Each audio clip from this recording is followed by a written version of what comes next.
Your mother sent me.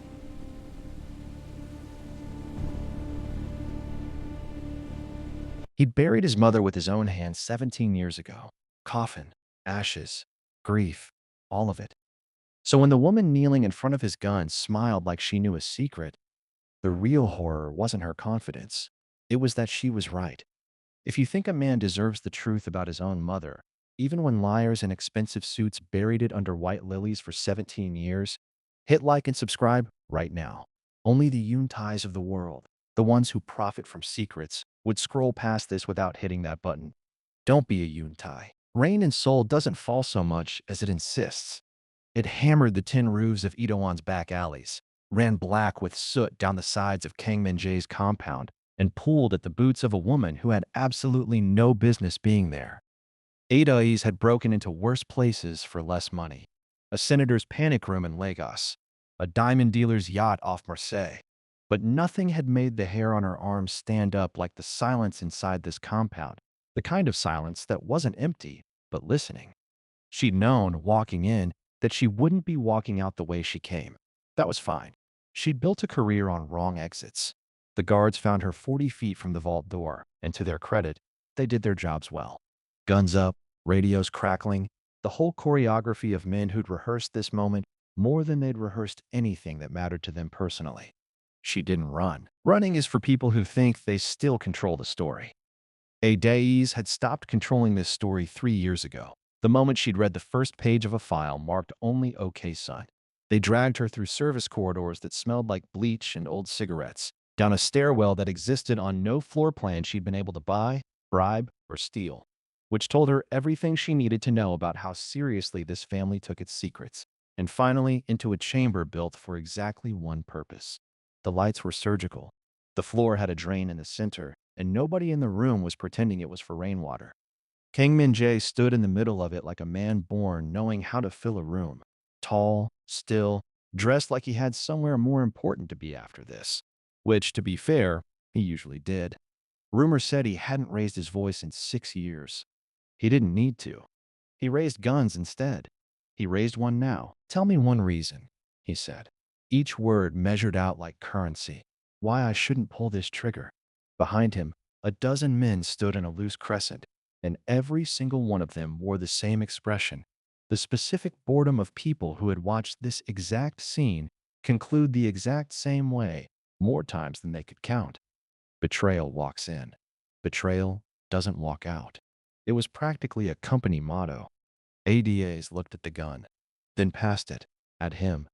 Rain had soaked through her coat hours ago. Her wrists were raw from the zip ties, and somewhere in the back of her mind, a very reasonable voice was screaming that this was, statistically, the dumbest thing she had ever done. She smiled anyway, not the smile of someone who wasn't afraid. She was terrified. Any sane person would be. It was the smile of someone holding a card nobody else at the table knew existed. "You can't kill me," she said, soft enough that the guards had to lean in to hear it, which was, frankly, the whole point. Your mother spent 22 years making sure of that. If a room could flinch, that one did. Min-jae's mother had been dead for 17 years. He'd identified the body himself in a morgue that smelled like formaldehyde and regret. He'd carried her coffin on his own shoulder, refusing help, because some part of him believed pain shared was pain halved, and he didn't want it halved. He wanted to feel every gram of it, like a penance he hadn't yet figured out the crime for. He'd watched the flames at her funeral consume a casket buried under an obscene amount of white lilies, because the family elders insisted lilies represented purity, and nobody in that family had ever let a dead woman's actual wishes get in the way of a good photo opportunity. "Who told you that name?" he said. It wasn't a question. Questions implied he didn't already suspect the answer would ruin him. ADAs let the silence stretch, the way a good storyteller lets a candle burn down before the punchline. "She hated white lilies," she said instead. His grip on the pistol tightened until his knuckles went the color of bone. Nobody knew that. Nobody. His mother had whispered it to him hours before she died. A small, strange, specific hatred. The kind you only confess to someone you trust will actually listen. He'd never repeated it. Not once. Not to his father. Not to a single soul in 17 years.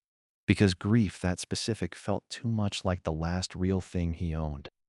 And a stranger, bound and bleeding, 40 feet from an unmarked grave, had just handed it back to him like a receipt.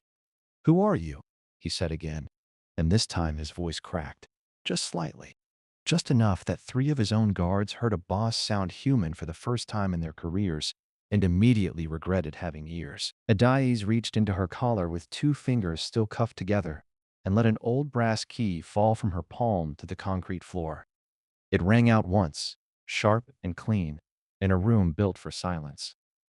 "Open Vault 13, she said, "and then ask me again." Nobody moved for 3 full seconds, which in a room built for executions is roughly the length of a lifetime. Then Kang Min-jae's chief advisor, a narrow man named Yoon Tai, who had spent 20 years perfecting the art of looking unbothered by anything short of the apocalypse, cleared his throat and did the thing men like him always do when the truth gets too close for comfort. He laughed. "There is no Vault 13, he said, spreading his hands like a magician showing they were empty. "This woman is delusional, or she's been paid to make you delusional. Either way, sir, let's not waste bullets on theater." ADs finally looked at him, not at the gun, at him. "Exactly," she said. One word. It landed harder than the gunshot everyone in that room had been expecting for the last 10 minutes. Because here's the thing about a man who's spent 2 decades perfecting a poker face. The crack, when it comes, is small. A muscle under the left eye. A half-second delay before the next breath. Most people in that chamber missed it entirely. Min-jae did not. He'd spent his whole life reading rooms full of liars for a living, and he knew fear when it walked across a man's face wearing a suit that cost more than most people's cars. "You said there's no Vault 13, Min-jae said slowly, not lowering the gun, just redirecting it an inch toward the man who'd raised him almost as much as his own father had. "So why do you look like I just found it?" Yuntai's mouth opened. Nothing useful came out of it. Min-jae had built his entire reputation on one unbreakable rule. Mercy created enemies. And yet here he was, in the one room in Seoul where mercy had never once been granted.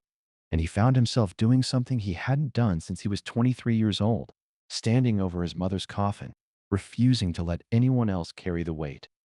He hesitated. "Chief," he said, and his voice had gone quiet in a way that scared the guards more than shouting ever could. "Get the blueprints. All of them. The ones filed with the city and the ones you think I don't know exist." "Sir, that wasn't a request." The guards, who understood the difference between a boss's suggestion and a boss's order the way sailors understand the difference between weather and a hurricane, moved without being told twice. It took less than an hour, which, honestly, was insulting, considering how long the family had spent insisting the sub-basement didn't exist. Behind a maintenance closet nobody had cleaned in a decade, because why bother maintaining a room that isn't supposed to be there? A steel door sat recessed into concrete that was a slightly different shade than the walls around it. Someone had poured it separately. Someone had made sure it would never show up on a contractor's invoice, a tax filing, or a nosy inspector's checklist. Min-jae stood in front of it holding the brass key like it might bite him. "You knew this was here," he said to Adies, who was still on her knees, still cuffed, still infuriatingly, still smiling, though the smile had gone thinner now, more careful, the way a person smiles when they're standing at the edge of something they can't take back. "I knew it existed," she corrected. "I didn't know what was inside. That's the part your mother wanted you to find yourself." Your mother. Present tense. He noticed. He was starting to notice a lot of things tonight, and none of them were things he wanted to notice. He turned the key. The lock didn't groan or resist the way vault doors do in movies. It clicked open smooth and quiet, like it had been waiting patiently for 17 years, like it had never doubted for a second that someone would eventually come. The door swung inward on a room lit only by the hallway lights spilling in around them, and for a moment, none of them moved. Because none of them, not Min-jae, not Yoon Tai, not the guards who'd spent their careers pretending nothing scared them, wanted to be the first to see what was on the other side. A daisy broke the silence. "Vault 13 doesn't hold money," she said quietly. "It never did. It holds proof." Min-jae stepped through the doorway, and the first thing his flashlight caught wasn't gold or weapons or the ledgers he'd expected. It was a wall of photographs, thousands of them, every single one of him. The flashlight beam shook in Min-jae's hand, and for a man who'd once stared down a rival boss's entire crew without blinking, that small tremor felt like a betrayal all its own. The wall wasn't decorated. It was documented. Rows of photographs pinned in careful chronological order. The kind of order that only comes from someone who cared enough to date every single one on the back. His first birthday, a chubby toddler smashing cake into his own hair, while a woman just out of frame laughed so hard her shoulders blurred the shot. His first day of school, backpack twice the size of his body, scowling at the camera like even at 6, he suspected the world owed him an explanation it wasn't planning to give. Then it turned. The photographs kept coming, but the boy in them got harder around the eyes with every passing year. His first tattoo, inked crooked in a back alley shop because he'd been too proud at 17 to admit he was terrified of needles. His first arrest, cuffed and smirking for a police camera because smirking was cheaper than crying. His first execution, the photo taken from an angle no one should have had access to, a rooftop across the street, a zoom lens capturing the exact moment a 26-year-old Min-jae learned what it felt like to end a life and keep walking afterward, like it hadn't cost him anything. It had cost him everything. He just hadn't had anyone to tell that to. The last photograph stopped his heart cold. It was his bedroom. His actual bedroom in his actual house, taken 3 nights ago. He recognized the exact rumple of his own sheets, the exact angle of the moonlight through his own blinds. He was asleep in it. Someone had been standing in his room while he slept, close enough to frame the shot, and he hadn't heard a thing. "Someone's been watching me my whole life," he said, and his voice came out smaller than he intended. The voice of the 6-year-old with the oversized backpack, rather than the boss who'd built an empire on fear. "Not someone," Adaye said from the doorway, where a guard had finally cut the zip ties, more out of instinct than permission. Nobody in that room was thinking about protocol anymore. Her. At the center of the vault, on a pedestal that looked almost ceremonial, sat a single leather journal, its spine cracked soft from years of being opened and closed by careful hands. Min-jae approached it the way a man approaches a landmine he already knows he's going to step on anyway. He opened it. The first page carried handwriting he would have recognized blindfolded, in the dark, after a decade of never seeing it again. Small, slanted, deliberate. The handwriting of a woman who wrote grocery lists like she was drafting contracts. "If my son is reading this, I failed to stay alive long enough to tell him the truth." Min-jae's knees nearly gave out. Yoontae, standing near the door, had gone the color of old paper. Min-jae turned the page, and this was the moment. Later, much later, when he tried to explain that night to people who hadn't been there and never would fully believe him, this was the exact moment he would say the floor of his entire life opened up beneath him. "The empire doesn't belong to your father. It never did. I built it. They stole it after they buried the wrong woman." The wrong woman. Somewhere behind him, a guard's radio crackled with a routine check-in from the front gate, absurdly normal. A small piece of the outside world reminding them that time was still passing out there, that the rest of Seoul had no idea the ground had just cracked open in this basement. "The wrong woman," Min-jae repeated, and it came out as barely a breath. Adaye stepped up beside him, close enough now that he could see the exhaustion under her composure. 3 years of chasing a rumor finally catching up to her all at once. "I wasn't sent to save your empire," she said quietly. "I was sent to stop you from killing your own mother." The lights went out. Not flickered, out, all at once, plunging the vault into a dark so complete it felt like the room itself had been holding its breath and finally exhaled. A single gunshot cracked through the blackness, close enough that Min-jae felt the pressure of it against his eardrums. When the emergency lights stuttered back to life seconds later, painting everything in a sickly amber glow, the journal was gone from the pedestal, and so was she. For a full 10 seconds, nobody in Vault 13 said a word, because nobody could agree. Even later, when they compared notes like survivors of a car crash trying to reconstruct the order of the screeching on what exactly they just witnessed. Min-jae was the first to move. He grabbed the flashlight off the floor where it had rolled and swept it across the room in a wide, useless arc. as if a woman who could vanish in under 4 seconds in a locked vault might simply be crouching behind a filing cabinet, waiting to be found. She wasn't. The service door at the back of the vault, the one nobody had mentioned, the one that hadn't appeared on the blueprints Yuntai swore up and down he'd handed over in full, stood cracked open 2 inches, swinging gently on a hinge that had clearly been oiled recently. Recently, as in, someone had planned this exit before they'd ever planned the entrance. "Search the compound," Min-jae said, and his voice had gone somewhere he didn't recognize. Not the cold command of a boss, but something rawer, something closer to panic dressed up in authorities' clothes. Every hallway, every camera, every...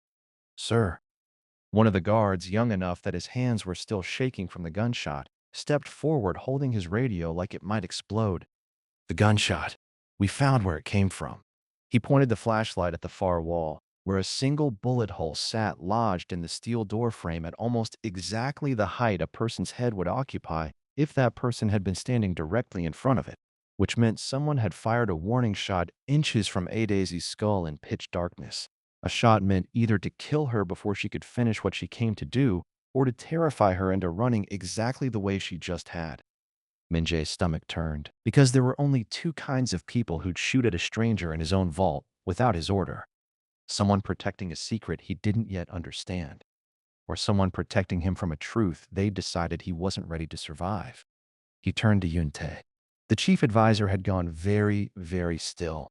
The specific stillness of a man doing complicated math in his head and not liking any of the answers. "Where's my father?" Min-jae asked. "Sleeping, I'd imagine, sir. It's nearly..." "I didn't ask what time it is. I asked where he is."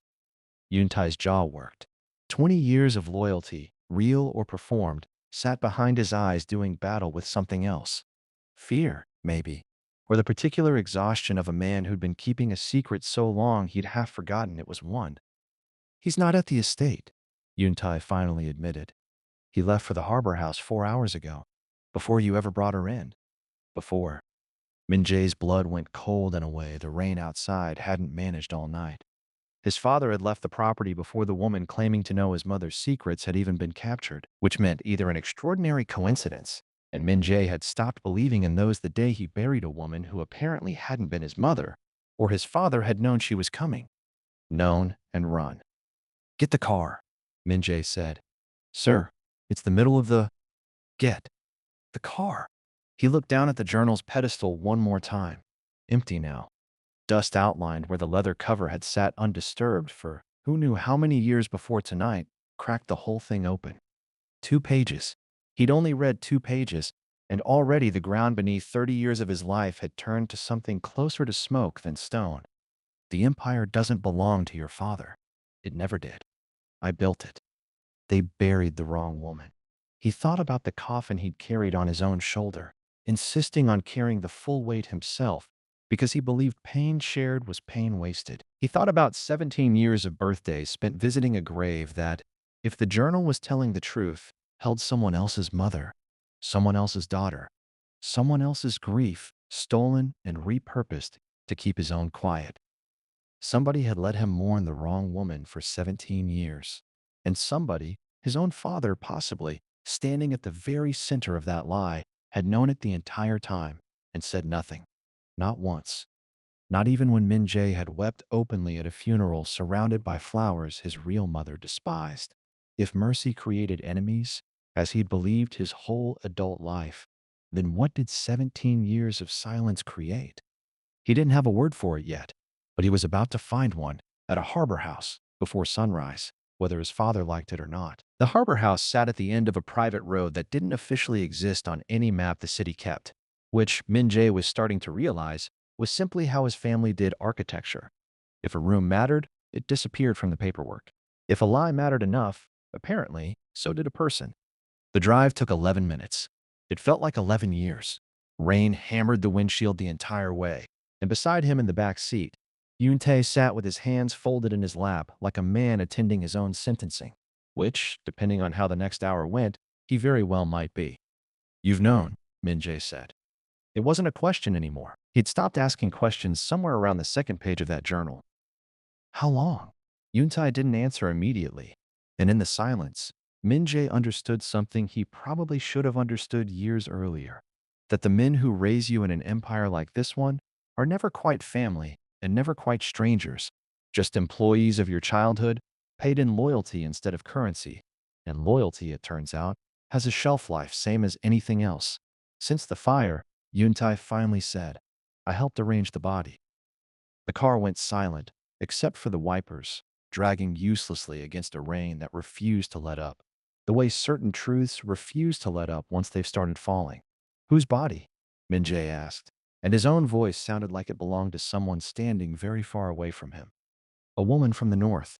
No family, no records anyone would come looking for.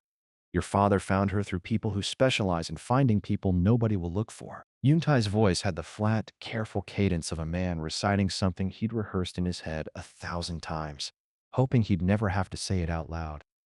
He told me it was mercy. Better a stranger's death mattered to someone than nobody's death mattered at all. And my mother? Alive. Hidden. Watching, apparently, if that vault was any indication. A pause. I didn't know about the photographs, Min-jae. I swear that on whatever you still think is worth swearing on. Min-jae almost laughed. Almost. It came out instead as something closer to a wound reopening. Because here was the reflection sitting underneath everything. The question he suspected his audience, if he'd had one, if anyone besides Rain and a frightened advisor were watching this unfold, would be asking themselves right now, how much of loyalty is love, and how much of it is just fear wearing love's clothing? Yuntai had called it mercy. Min-jae was starting to think mercy and cowardice sometimes wore the exact same coat, and you only found out which one you'd been living with when the coat finally came off. The harbor house came into view through the rain-streaked glass. Low, unassuming, the kind of building rich men buy specifically because it doesn't look like anything worth robbing. One light burned in an upstairs window. Min-jae was out of the car before it fully stopped. He didn't knock. Boys who grow up in empires don't knock on their father's doors.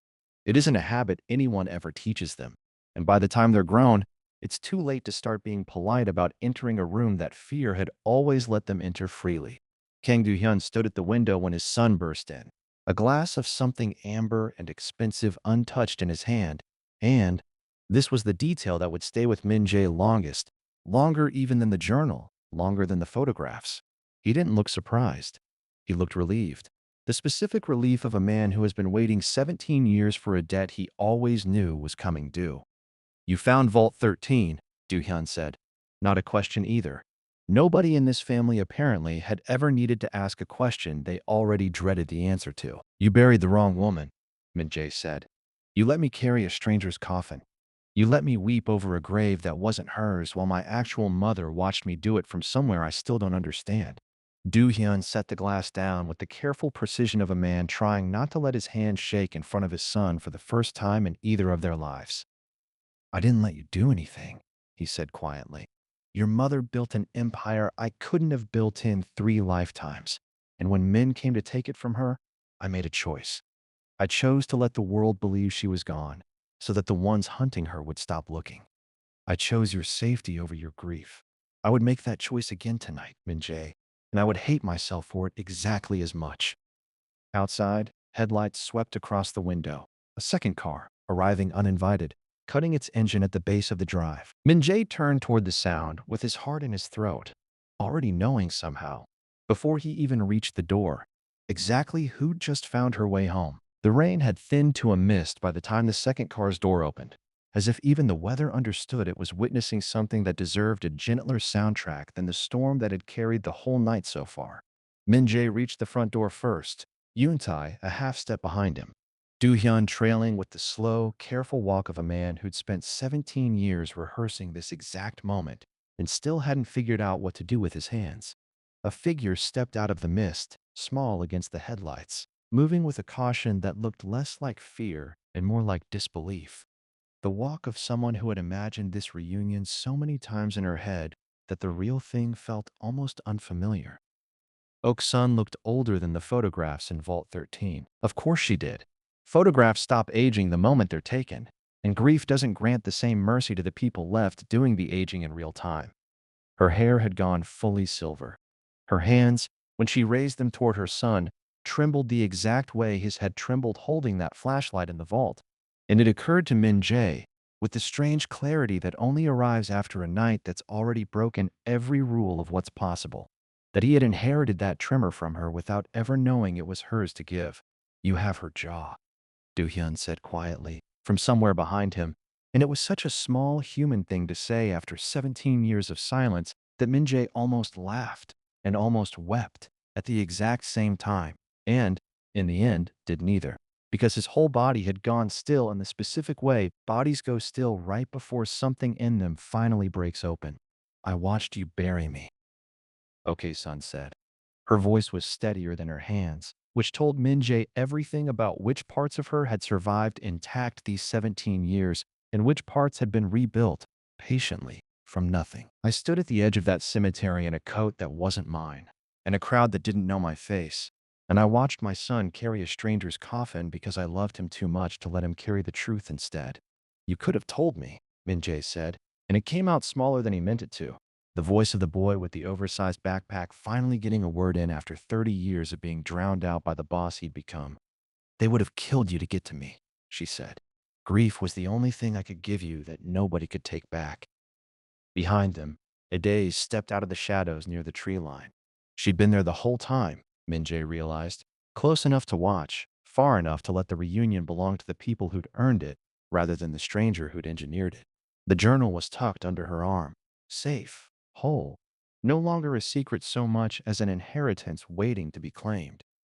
22 years, Ade said, stepping into the light. "That's how long she's been building a case, a paper trail, an entire second empire hidden inside the first one. All so that the day she finally came home, nobody could ever bury her again. Not your father's enemies, not your father's silence, not even your father's mercy."